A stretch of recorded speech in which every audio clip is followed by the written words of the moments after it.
an enticing target. I got Bentley, Lamborghini, Ferrari, greener the Lotus. Here's your keys. Perfect. A state-of-the-art security system. They have trigger plates on all of the windows. They have trigger plates on different doors. And an undercover squad determined to break in. Go.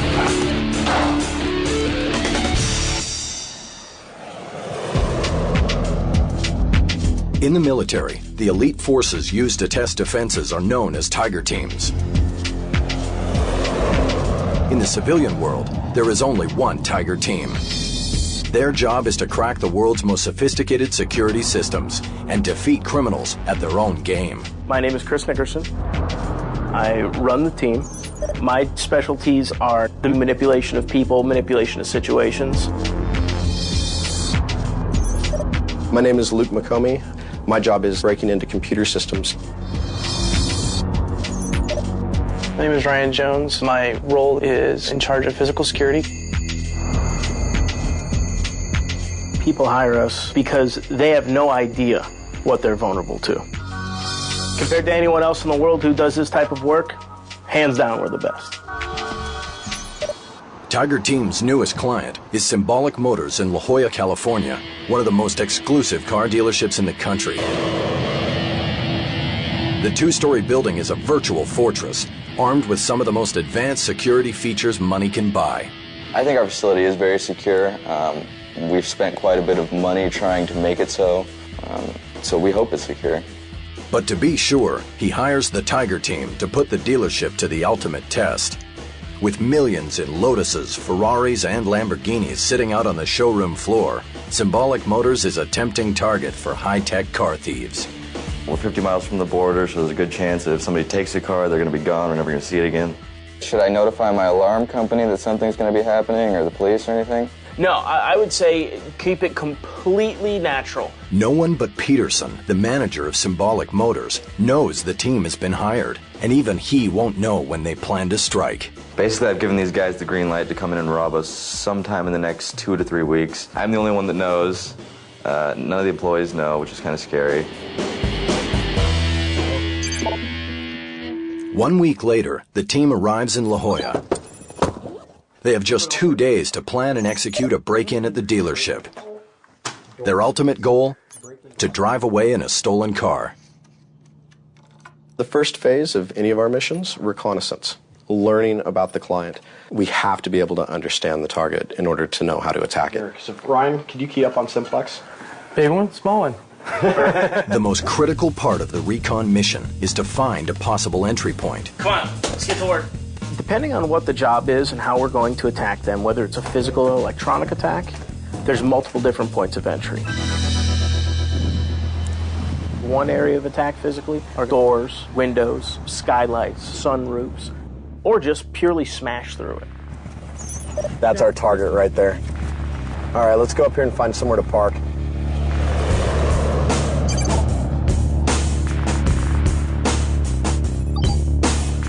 One of the biggest problems that you have with small businesses is that there are limited points of entry. There are few places where you can actually get into the business. And Symbolic is no exception. A perimeter survey reveals some formidable obstacles. They have trigger plates on all of the windows. They have trigger plates on different doors. They also have trigger plates on other areas of entry within the facility. The first floor of the building appears impenetrable, but a determined criminal wouldn't give up, so neither does the Tiger Team. We decided, after spending a couple of hours scouting out the outside of the building, that our best bet was to check up on the roof to see if there was a better point of entry from there. At that point, Chris and Ryan started looking for a way to get up on top of the roof, and I headed back to the car to keep a lookout. In this neighborhood, we're the only thing moving right now at 2 o'clock in the morning. There is nothing else here. Alley-oop, baby. Good work. It's definitely dangerous being on rooftops, hopping fences, breaking into buildings in the middle of the night, especially since law enforcement has no idea we're doing it. There's a risk of us having guns pulled on us. Like the criminals they're trying to outsmart, the team strives for the ultimate in stealth and subterfuge. More than anything, I just keep the car running because it'll draw attention away from them. You gotta make sure to watch that apartment when we're doing this. Because the apartments will catch us before anyone else does. Well, on the roof, we were able to locate a number of entry points, but most of them were unsafe or unsuitable to use. But we did happen to find one small skylight in the back office that didn't have any sort of alarm system associated with it, and it looked like the perfect point to drop in. We can pop this whole lid off. Light just went on right there. We saw a light come on inside the building. Trying to make sure that it was just a random person going to bed or going to sleep, not someone that noticed us.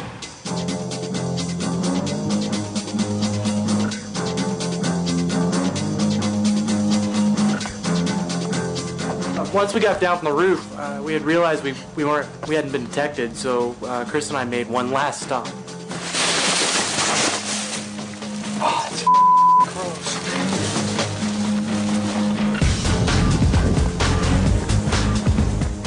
It's a nasty, horrible, ugly part of the job. But the way we look at it is that every single little piece of information that we can get about our target, that's something that'll help us in the final attack. Whoa, got a whiff. The garbage that we got into seemed to be extremely valuable. We secured a number of different assets that night. Look at this, Land Solutions. One of the most important ones was a business card that showed us the IT service company that Symbolic uses. Most people have absolutely no clue the sensitivity or the value of the information that they throw out every single day.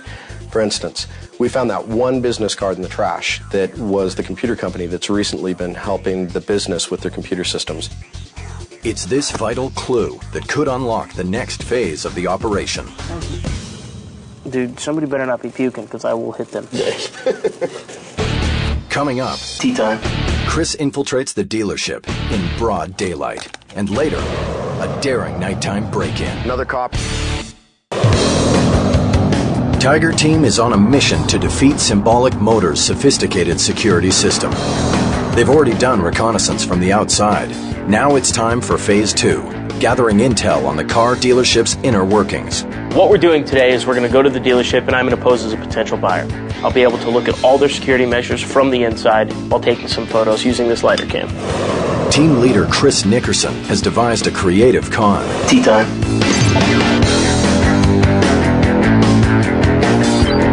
Graham, Chris Nickerson, I just talked to you here a couple minutes ago. I went to the best hotel in the area, pretending to be a guest there. Is there any way I could get somebody to grab me? I just got out of the hotel. And then I called the Symbolic sales team and asked them if they wouldn't mind coming to pick me up so I could test drive one of their cars. Ideal, thank you so much. I'll be here.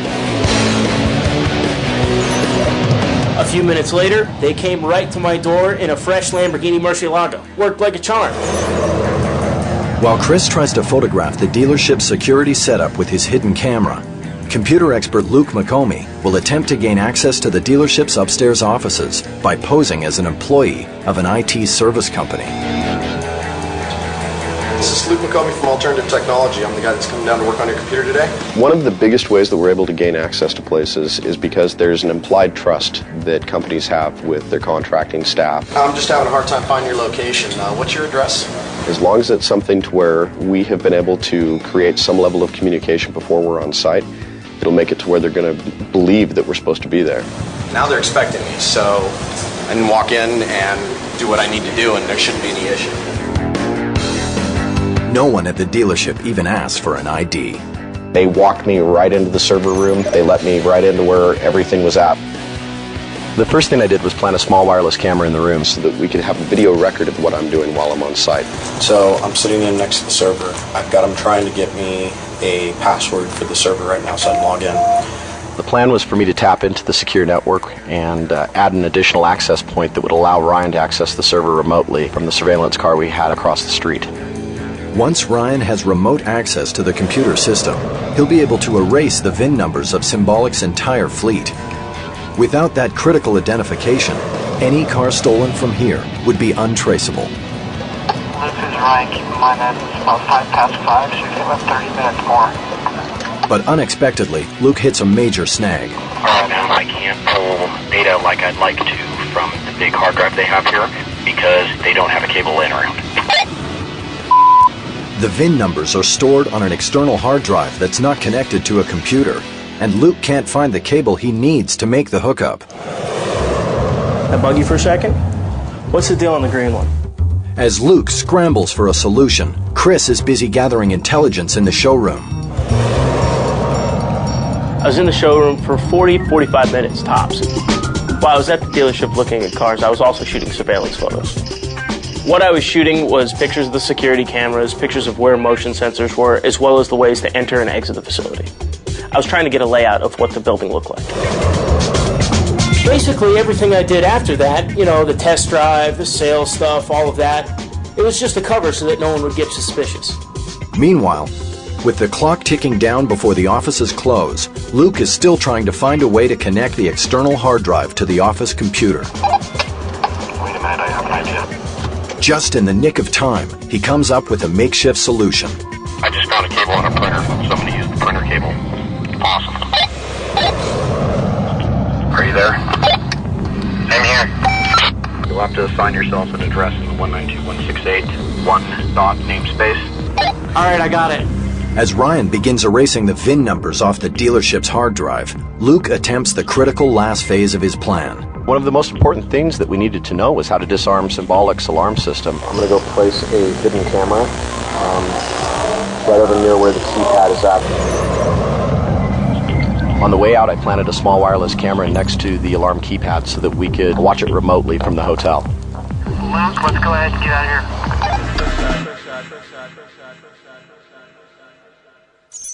Okay, so this is the first floor. All right, this is the best point of entry that we have. Back at the hotel room, the team analyzes all the intel they've collected, and they're daunted by what they've found.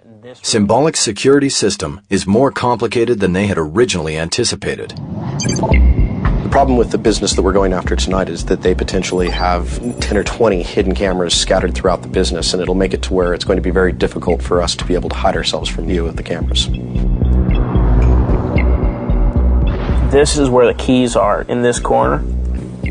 So that means that there's a motion sensor there. That means there's a motion sensor there. The team may have stolen the alarm code, but it'll be useless if they can't overcome the host of obstacles between their point of entry and the alarm pad.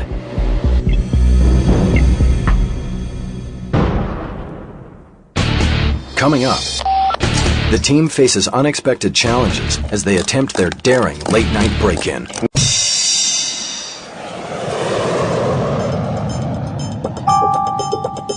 The Tiger team has done reconnaissance, gathered intel, and formulated a plan for putting Symbolic Motors' security system to the ultimate test.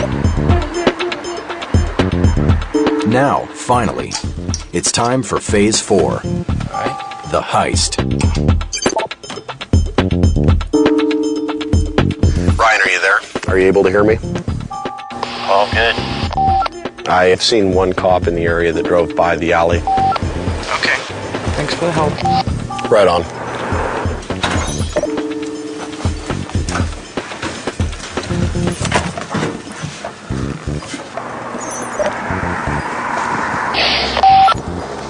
Another cop rolling in front of the business right now. This guy acts like he's got a little bit more going on. All right, listen, tell him to dump the car down away from here. Yeah, okay, you know what? Dump the car. Get your ass up here. On my way. Based on their initial recon mission, the team knows that the skylight is the only way in. But it's a narrow passage with a long drop, a highly risky maneuver. We removed the screws on the top of the skylight, pulled off the lid, and dropped a rope down inside that we tied a couple knots in. Finally, it's go time. Whatever awaits the team on the other side, there's no turning back now. The moment when I dropped that skylight was an adrenaline rush. Luckily so far, no alarms, no surprises. And while the rest of the dealership is protected by high-tech security measures, these upstairs offices are surprisingly vulnerable. The first door I picked was the owner's office. It's the CEO's office. That would make sense. Inside, the team makes an incredible discovery, a treasure trove of sensitive information, including the social security numbers and financial records of some of the world's wealthiest people. We found initially business-destroying type evidence. Client records, all kinds of accounts, VIN numbers for the cars. If it got out to the world, the amount of suits, the amount of privacy issues that they would have probably would crush them as a business. Among their findings, a contract from a major Hollywood star just sitting on the floor. A picture of that would be in order. So it's got a home address of Nick on there and the location of where he keeps all of his super expensive cars. Maybe that's the next target. The team has its hands on priceless personal information, but the most challenging part of their mission is still ahead, getting past the alarm system to steal a car. There's a motion sensor. On the way to the main showroom floor, the area of our biggest concern was the motion sensor at the top of the stairs. If the device picks up even the slightest movement, police will be on the scene within seconds.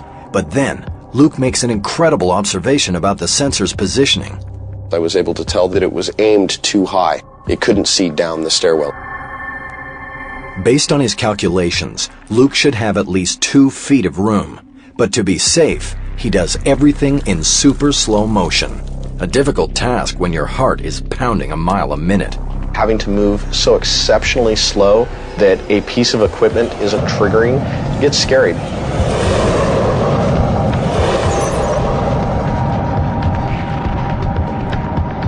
Right around this corner is a keypad to disable the security system for this whole place.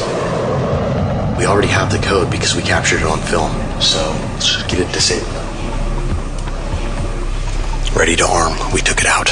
It's off.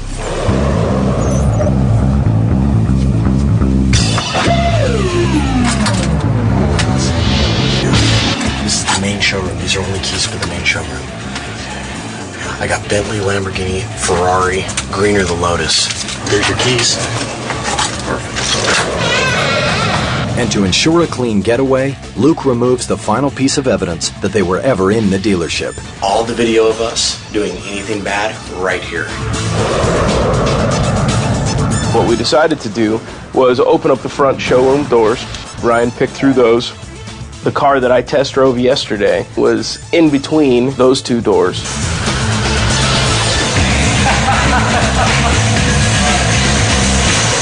I removed the Lotus from the facility, went down the road, turned the car around, came back into the facility, and I left them a note requesting that they turn their philosophy of security around.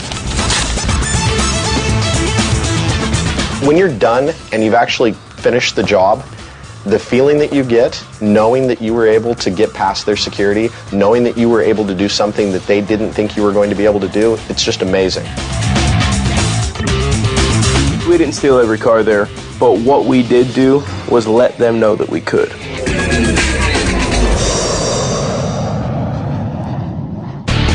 Coming up, Symbolic manager Chris Peterson gets a harsh wake-up call. The alarm does not trigger. All right. The Tiger team has managed to pull off a daring break-in at one of the country's most exclusive car dealerships. So basically it seems as if the security team made it in here last night. They left me a little note. They were able to turn off the alarm system, disable the motion detectors. The alarms never went off. The cops never came. They were able to grab all of our clients' information, their social security numbers, their bank account information. Pretty much they got everything that we didn't want them to get. You Chris? Yes, I am. Yeah, how's it going? I'm Chris Nickerson. Now it's time to reveal to the client all the holes in his security. Luke, good to meet you. So how difficult was it actually getting in here? We were able to find a real small area up on the roof that we're able to come in. But other than that, the place was like Fort Knox. If you'd like, I can walk you through a couple of the different ways that we assessed the facility as well as the way we got in. Yeah, that'd be great. This is the skylight that we had looked at when we were on the roof, that we saw that there was no trigger plates. Once we came down here, we saw that the only thing that would really defeat the purpose of us coming in would be this camera. So this is the first office that we were able to enter. It's a little bit of a weak log. Took me about a minute to pick through it. Once we got in, the first thing we noticed was a contract that one of your customers had just signed. Had been slid under the door because I guess he had just purchased one of your vehicles. How difficult was it to pick the lock safes? The lock safes took about 45 seconds.